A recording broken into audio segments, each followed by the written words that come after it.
क्योंकि धारा 370 अलगाववाद को बल देती थी और अलगाववाद के कारण आतंकवाद खड़ा हुआ। ये समझना ही नहीं था। ये फैसला गलत है।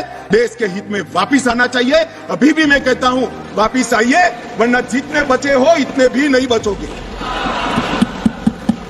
अगर अभी भी इस फैसले को चिपक कर रहना चाहते हो तो देश की जनता देखती है 2024 में दो हाथ भी हो जाएंगे और जनता का परिणाम भी आ जाएगा और मोदी जी तीसरी बार प्रधानमंत्री। मान्यवर, घोर पराजय में विजय कैसे ढूंढना, इसकी कला कोई आप लोगों से सीख ले साहब। इतने बड़े घोर पराजय विजय कैसे ढूंढना, इसका कोई अभ्यास वर्ग साहब रखना चाहिए साथ में। ये बहुत बड़ी कला है। मैं तो आज अगर उनके जैसे मेरे विचार होते तो एक सुप्रीम कोर्ट के जजमेंट को देखकर डिप्रेशन के मारे 1 महीना सदन में ना आता, मगर ये तो प्रेस कर रहे हैं और कांग्रेस पार्टी ने आज प्रेस करी। मान्यवर, बहुत सारे लोग, अब इसमें तो इतना सारा लूट गया, जो दावे थे सारे खारिज हो गए। तो एक पूंछ पकड़कर मैंने बाइट देखा करते हैं। क्या पूंछ पकड़ते हैं कि चुनाव आयोग ने ऑर्डर कर दिया। अरे भाई, क्या ऑर्डर करा? मैंने स्वयं कहा है कि हम चुनाव कराएंगे, इसमें कौन सी बड़ी बात है? इसी सदन में कहा है, लोकसभा में करा है, एज गृह मंत्री ऑन रिकॉर्ड करा है। उन्होंने कहा कि भाई राज्य का स्टेटस वापिस देंगे, तो ये भी मैंने कहा है कि अप्रोप्रिएट टाइम पर राज्य का स्टेटस हम वापिस देंगे। और सुप्रीम कोर्ट ने भी ये जो कहा है उसमें मेरे सदन में के बयान को और सॉलिसिटर जनरल के सुप्रीम कोर्ट के सामने बयान को कोट करते हुए कहा है। अब मुझे कोई समझाए इसमें विजय कहां से हुई है?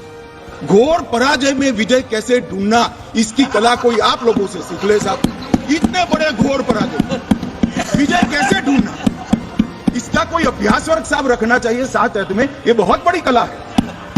मैं तो आज अगर उनके जैसे मेरे विचार होते तो एक सुप्रीम कोर्ट के जजमेंट को देखकर डिप्रेशन के मारे 1 महीना सदन में ना आता, मगर ये तो प्रेस कर रहे हैं और कांग्रेस पार्टी ने आज प्रेस करी। मान्यवर, और प्रेस में क्या किया, कहा कांग्रेस पार्टी ने?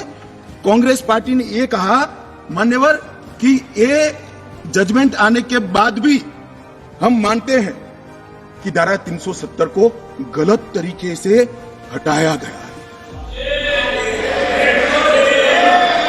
अब मान्यवर, देश के दोनों सदनों ने, देश की संसद की दोनों सदनों ने राष्ट्रपति के सीओ को अनुमोदना दे दी। कानून पारित हो गया, कानून नोटिफाइड हो गया। किसी ने चैलेंज भी किया सुप्रीम कोर्ट में, ठीक है, सबका अधिकार है, करना चाहिए। सुप्रीम कोर्ट में एक लंबी बहस भी हुई, 5 जजों की बेंच बनी और 5 सीनियर मोस्ट जज बने, बैठे इसमें लंबी बहस, सबकी सुनवाई हुई, आज फैसला भी आ गया।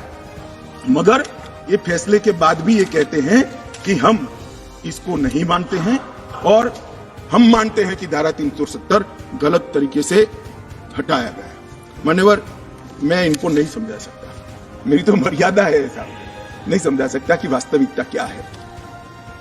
हमें समझना चाहिए कि 42,000 लोग मारे गए हैं। क्यों मारे गए? सवाल हिंदू मुस्लिम का नहीं।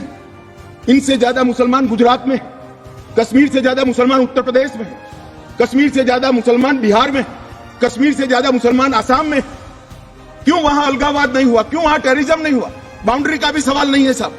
कई ऐसे राज्य हैं, राजस्थान की बाउंड्री भी पाकिस्तान से लगती है, गुजरात की बाउंड्री भी पाकिस्तान से लगती है। क्यों हुआ? क्योंकि धारा 370 अलगाववाद को बल देती थी और अलगाववाद के कारण आतंकवाद खड़ा हुआ। ये समझना ही नहीं था। एक गलत फैसला हो जाता है, कितने भी बड़े आदमी से हो सकता है, किसी भी पार्टी से भी हो सकता है, मगर जब इतिहास सिद्ध कर दे, समय सिद्ध कर दे ये फैसला गलत है,